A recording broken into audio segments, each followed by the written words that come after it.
Are you one of those people that are always looking for new programs? Did you just switch to Linux and are looking for alternatives to your Windows exclusive programs? Well, hey YouTube, this is Drew Howden Tech here to tell you 10 cool free Linux programs you should try. Now, all of them can be downloaded for free. All of them have pretty cool uses and features. Some of them do have premium features, so some of these apps are more freemium than free, but they could still all be downloaded for free. But without further ado, let's get right into this. Number 10 is Firefox Web Browser. Now, up close it just looks like a normal web browser, but if you actually start to dig into the settings, there is a lot of security options like tracker blocking, which will block trackers that advertisers use to advertise to you, so you can enjoy better privacy. The default one is standard, but I recommend strict, though you can add exemptions for certain sites that don't work properly with tracker blockers. And it'll also even block some ads, because a lot of ads have trackers in them. And you can also set your privacy settings so that way it won't send any data, so you can enjoy privacy that way. And actually, fun fact, I actually use this browser for all my web browsing, including uploading my YouTube videos. Number 9 on this list is Spotify. This application is a great tool for discovering new music. In fact, it'll even let you play any song, and you could browse different genres. There's even radio. It'll even suggest new music to you. And you can even use the search feature to look up any song. Now, you will need to make an account with them. Now, there's a premium version that allows you to download songs and also higher quality streaming, which I also do have Spotify Premium. Now, I can't actually play any songs for copyright reasons, but it's still a cool app to look into if you love music. The 8th one on this list is called LibreOffice. So it has a lot of the features of Microsoft Office. So this is actually a pretty good replacement for Microsoft Office. And also it's free. Now this does come pre-installed on Ubuntu, but I thought it was worth considering because it's a very good replacement for Microsoft Office. And you can even run macros. It does have that feature. So if you do Office work, it's a pretty good app to look into. The 7th one on this list is called VLC Media Player. Up close, it just looks like your average media player. However, it actually does support a lot of video formats. Any legacy format you have, it'll support it. It's a very good Linux app to look into, especially since the built-in video player with Ubuntu and a lot of popular Linux distributions kind of sucks in my opinion. This is a good one to play in pretty much any video format. And you can also use it as a screen recorder, though I wouldn't recommend it. Like, use another screen recorder if you can, which I'll get into later in this video. The 6th one on this list is called Tweaks. It enables a lot of good customization options well beyond the standard customization options that settings would give you. You can even choose your theme. I liked this. I could use a Mac theme and a Mac icon set, so I just use those. It's like it will let you do third-party themes, which only get those themes from a website called gnomelook.org, which I'll put in the description. And so you can browse themes there. You can use this to make your system look like Windows or macOS, or even something that looks like nothing you've ever used before. Like you control like what icons show on your desktop, control what font system uses. You can have a final level control over how your keyboard and mouse behaves. If you have a laptop, you can set it to suspend the laptop when the lid is closed, or even just ignore the lid switch. Sharp applications, you got a lot of options in here. Very cool app to look into if you want to customize your Linux distro. Okay, number 5 on this list is called PulseAudio Volume Control. It actually shows you what devices are recording.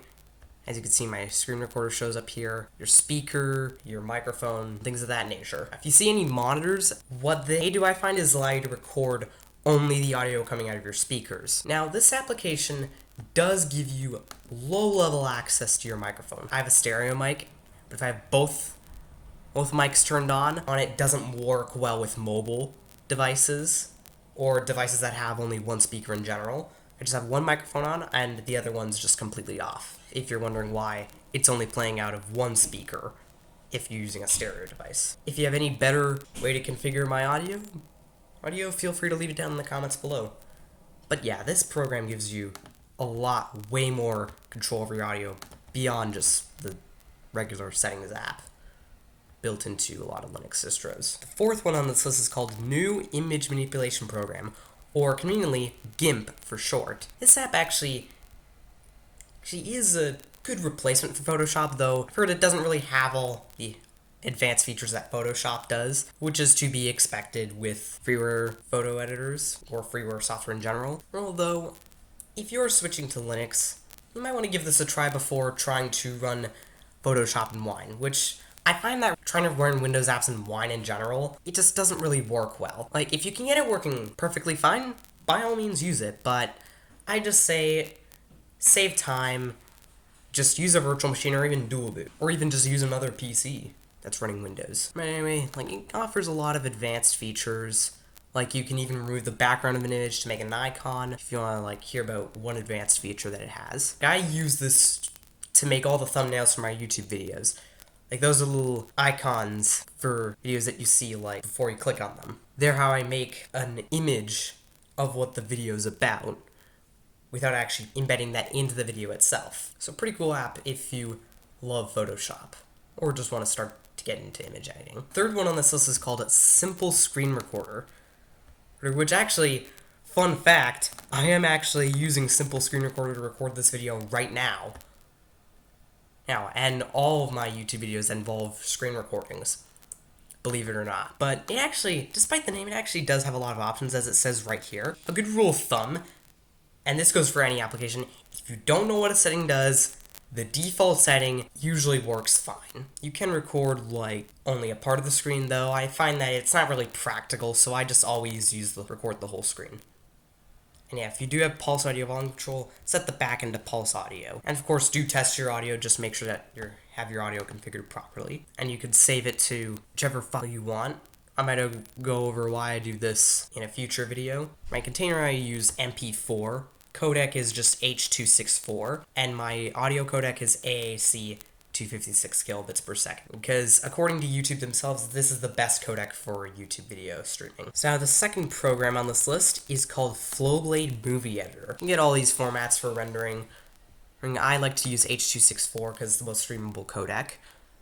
In fact, you can even use this as a video transcoder if you so chose. But the thing I really love about it, that makes it better than iMovie in my opinion, is that it has the display tool so you can cut in the middle of video files. You can separate one video file into two. Not only allows me to cut out parts of video in a more efficient way, but also add stuff in the middle of video files.